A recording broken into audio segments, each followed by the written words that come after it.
Msikilizaji, karibu katika channel pendwa ya Face TV Chizi. Ninakuletea simulizi ya kweli toka kwa kijana Michael wa Mpanda. Ametuletea kisa chake cha kweli na kusihi.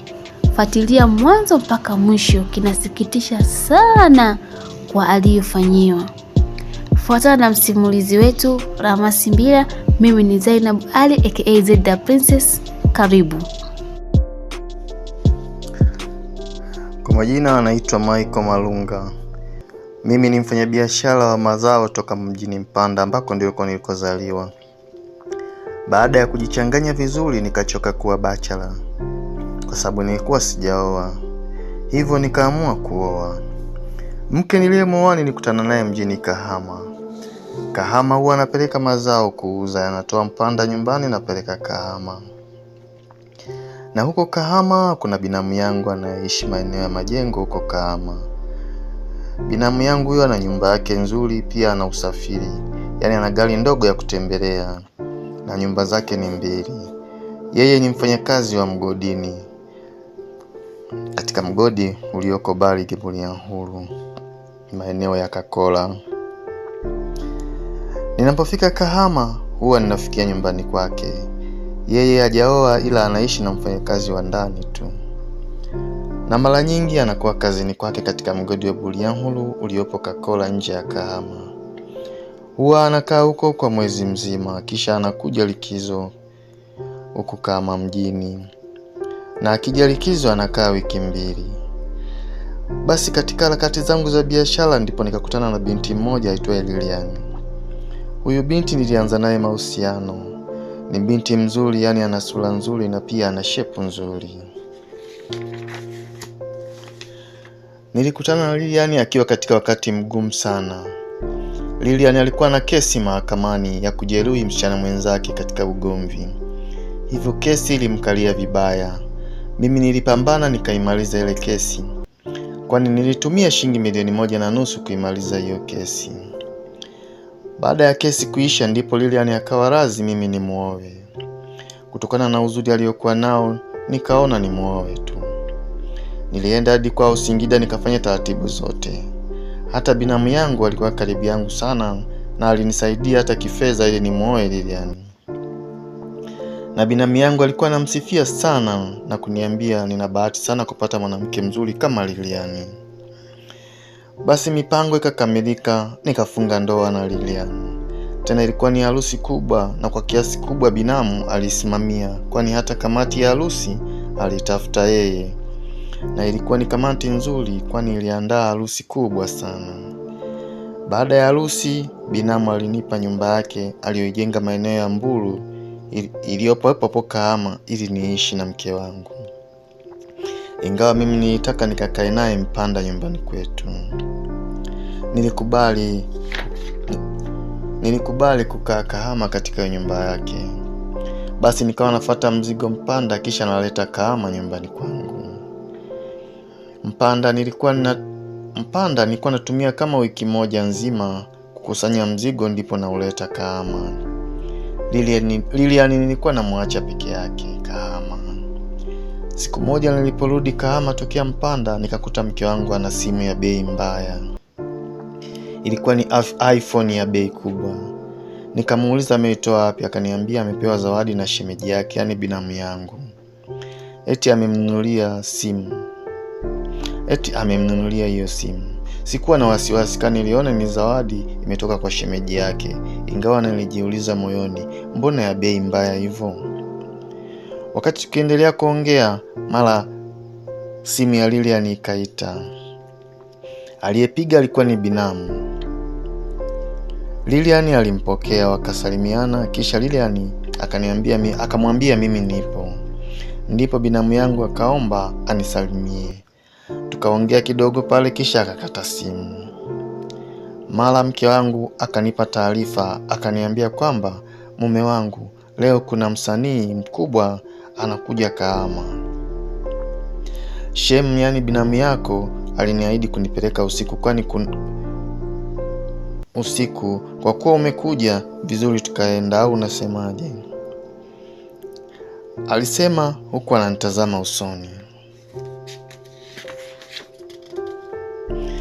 Nilitafakari kama sekunde 20 kisha nikamjibu, mke wangu, si unajua leo ndio nimefika, nimechoka na nina usingizi maana safari ya malori ni ngumu.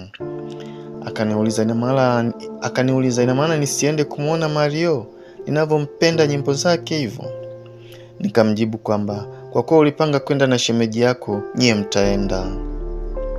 Mpigie simu mwambie atakuja kuchukue. Baada ya kumwambia hivyo, pale pale Lilian akampigia simu binamu yangu. Wakapanga wapitiane saa 1 usiku. Ilipofika saa 12 jioni, binamu akawa amefika na gari lake. Nilimkaribisha, tukakaa kuongea. Wakati huo mke wangu akaenda kujiandaa kwa ajili ya mtoko wao. Mara Lilian akamaliza kujiandaa. Kuna kitu kilinishangaza kwa Lilian, kwani alivaa mavazi fulani ambayo mimi sikuwahi kuyaona, na yalikuwa ni mapya na ni mazuri sana na ya gharama. Yalikuwa ni mavazi yaliyoonyesha shape yake vizuri sana, yani alipendeza sana. Alipotoka chumbani amejiandaa, alifika sebuleni huko anatabasamu, kisha akanisogelea akanipiga busu kwenye paji la uso na kuniambia, "Mume wangu, nimependeza?" Nikamjibu, "Umependeza." Na nilisikia ananukia perfume nzuri sana ambayo mimi sikuiacha. Basi baada ya mambo hayo yote, wao walitoka na shemeji yake, wakaingia ndani ya gari wakaondoka. Niliona kawaida, ila kuna wakati moyo ulikuwa unaingia kama wasiwasi. Ila nilijipa moyo kwamba ametoka na shemeji yake. Nilirudi ndani kisha nikaendelea kuangalia TV. Ilipofika saa 2 usiku, nilichukua chakula nikala, kwani Lilian alikuwa ameshatayarisha. Baada ya kula niliendelea kuangalia TV mpaka ilipofika saa 4 usiku, nikaenda kulala chumbani. Nilichelewa kidogo kupata usingizi kutokana na kitanda kuwa kikubwa. Kitanda kilikuwa kikubwa. Yaani nilizoea kuwa na Lilian, ila kwa sababu ya uchovu mara nikapitiwa na usingizi. Ilipofika saa 10 usiku nilishtuka. Nilipoangalia saa ilikuwa saa 10:30 alfajiri. Nilishangaa kwa nini binamu hajamrudisha Lilian, wakati alisema saa 8 show itakuwa imeisha na watarudi. Niliona huenda bado show inaendelea. Nilichukua simu nikajaribu kumpigia Lilian. Simu ikawa haipatikani. Nilihisi huenda simu yake imeishiwa chaji. Nilienda nikakaa sebuleni huyo alfajiri kumsubiri. Niliwasha TV nikaanza kuangalia, ingawa nilikuwa sioni chochote kwani mawazo yote yalikuwa kwa Lilian. Nilikaa hapo sebuleni mpaka saa 2 asubuhi, Lilian hajarudi. Na kila nikimpigia simu haipatikani. Moyo ukaanza kupata wasiwasi. Hata simu ya binamu nilipiga nayo ikawa haipatikani. Nikaanza kuhangaika, mara niingie ndani, mara nitoke nje, mara niende chumbani. Yaani mke hata miezi 3 haijaisha alafu inakuwa hivi. Nilihapa kutomruhusu tena, ingawa sikuwa na mashaka na binamu kwamba anaweza akafanya chochote. Huyu ni shemeji yake. Na kingine, nilipata wasiwasi, huenda wametekwa nini? Msikilizaji, karibu katika channel pendwa ya Face TV Chizi. Ninakuletea simulizi ya kweli toka kwa kijana Michael wa Mpanda. Ametuletea kisa chake cha kweli. Na kusihi, fuatilia mwanzo mpaka mwisho, kinasikitisha sana kwa aliyofanyiwa. Fuatana na msimulizi wetu Rama Simbira. Mimi ni Zainab Ali aka Zeda Princess. Karibu. Msikilizaji, je, Lilian atarudi au ndio kasepa? Na kwa nini kachelewa hivyo? Basi ili kujua hayo, fuatilia sehemu ya 2 ya simulizi hii tamu ya kweli ya kijana Michael. Na kusihi subscribe, like, comment na pia share kwa watu wengine ili wapate kisa hiki. Kwa niaba ya mtaalamu wa ndoto Sheikh Ali, Abdalla Kambangwa na msimulizi wetu Rama Simbila. Ulikuwa nami Zainabu. Bye.